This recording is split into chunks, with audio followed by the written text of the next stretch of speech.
ಸ್ನೇಹಿತರೆ, ನಮ್ಮ ಧಾರವಾಡದೊಳಗೆ, ಹುಬ್ಬಳ್ಳಿ ಧಾರವಾಡದೊಳಗೆ ನೋಡ್ರಿ, ಇನ್ನೊಂದು ಮೇಜರ್ ಕನ್ಸರ್ನ್ ಏನಪ್ಪ ಅಂದ್ರೆ ರಸ್ತೆ ಮ್ಯಾಗಿನ ಧೂಳ್ರಿ. ಸಿಕ್ಕಾಪಟ್ಟೆ ಧೂಳ್ರಿ. ನೀವು ಗಾಡಿ ತೊಗೊಂಡು ಹೋಗ್ರಿ, ಸಿಕ್ಕಾಪಟ್ಟೆ ಧೂಳು ಮಾರಿ ಮೇಲೆ ಹೊಡಿತೈತಿ. ನೀವು ನಡ್ಕೊಂಡು ಹೋಗ್ರಿ, ನಿಮ್ಮ ಮುಂದೆ ಯಾವ್ದಾರು ಒಂದು ದೊಡ್ಡ ಲಾರಿನೋ ಬಸ್ಸು ಹೋತಂದ್ರೆ ಆ ಧೂಳೆಲ್ಲ ನಿಮ್ಮ ಮಗಕ್ಕೆ ಭಾಳಷ್ಟು ಹೆಲ್ತ್ ಪ್ರಾಬ್ಲಮ್ಸ್ ಆಗತ್ತವ್ರಿ.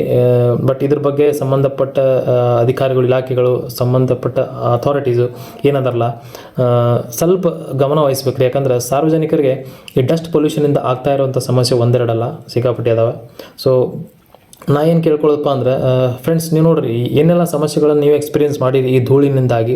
ಆಮೇಲೆ ಯಾವೆಲ್ಲ ಐಡಿಯಾಸ್ ನಾವು ಕೊಡ್ಬೋದು, ಲೈಕ್ ಏನು ಈ ಸಂಬಂಧಪಟ್ಟ ಇಲಾಖೆಯವರು ಇದ್ದಾರೆ, ಅಥಾರಿಟೀಸ್ ಇರ್ತಾರಲ್ಲ, ಅವರಿಗೆ ಇದನ್ನು ರಿಸಾಲ್ವ್ ಮಾಡಲಿಕ್ಕೆ ನಾವೇನೆಲ್ಲ ಐಡಿಯಾಸ್ ಕೊಡ್ಬೋದು, ದಯವಿಟ್ಟು ನೀವು ಕಮೆಂಟ್ ಮಾಡಿರಿ ನನಗೆ. ಒಂದು ರಿಕ್ವೆಸ್ಟ್ ಮಾಡ್ಬೋದು ಅವರಿಗೆ. ಯಾಕಂತಂದರೆ ಸಾಕಷ್ಟು ಸಮಸ್ಯೆಗಳು ಬರತ್ತಾವು, ಹೆಲ್ತ್ ಇಶ್ಯೂಸ್ ಬರತ್ತಾವೆ ಇದರಿಂದ. ಸಣ್ಣ ಮಕ್ಕಳು ಓಡಾಡ್ತಿರ್ತಾರೆ, ಹೆಣ್ಮಕ್ಳು ಓಡಾಡ್ತಿರ್ತಾರೆ, ಓಕೆ, ವಯಸ್ಸಾದ್ರು ಅಡ್ಡಾಡ್ತಿರ್ತಾರೆ. ಓಕೆ, ಈ ಧೂಳು ಕಣ್ಣೊಳಗೆ ಬಾಯೊಳಗೆ ಹೋಗೋದ್ರಿಂದ ಭಾಳೆಲ್ಲ ಸಮಸ್ಯೆಗಳಾಗ್ತಾವೆ, ಎಲ್ಲರೂ ಗೊತ್ತಿದ್ದಿದೆ. ಸೊ ಏನೋ ಒಂದು ಕನ್ಸರ್ನ್ ರೀ. ಯಾಕಂದರೆ ನಾನು ಭಾಳ ಎಕ್ಸ್ಪೀರಿಯೆನ್ಸ್ ಮಾಡೀನಿ, ಧೂಳಿನಿಂದ ಭಾಳ ಸಮಸ್ಯೆ. ಹಿಂಗಾಗಿ ಏನೋ ಒಂದು ಸೊಲ್ಯೂಷನ್ ಹುಡುಕ್ಬೇಕಲ್ಲ ಇದಕ್ಕೆ ಅನ್ನೋ ಒಂದು ನಿಟ್ಟಿನಲ್ಲಿ ಈ ವಿಡಿಯೋ ಮಾಡತ್ತೀನಿ. ದಯವಿಟ್ಟು ನೀವು ಏನೆಲ್ಲ ಪ್ರಾಬ್ಲಮ್ಸ್ ಎಕ್ಸ್ಪೀರಿಯೆನ್ಸ್ ಮಾಡಿರಿ ಅದನ್ನೂ ಹಾಕಿರಿ. ಈ ಪ್ರಾಬ್ಲಮಿಗೆ ಸೊಲ್ಯೂಷನ್ ಅಂತ ಏನಾದರೂ ನಿಮ್ಮ ಕಡೆ ಇದ್ದರೆ ಅದನ್ನು ಹಾಕಿರಿ. Let's discuss. ಯಾವ್ದಾದ್ರು ಸೊಲ್ಯೂಷನ್ ವರ್ಕ್ ಆದ್ರೆ ವರ್ಕ್ ಆಗಲಿ. ಓಕೆ, ಯಾಕಂದ್ರೆ ಇದು ಇವತ್ತು ನಿನ್ನೆ ಸಮಸ್ಯೆ ಅಲ್ರಿ, ರಸ್ತೆ ಮ್ಯಾಗಿನ ಧೂಳು ನಮ್ಮ ಹುಬ್ಬಳ್ಳಿ ಧಾರವಾಡದಾಗ ಇದ್ದಿದ್ದೇ ಇದೆ.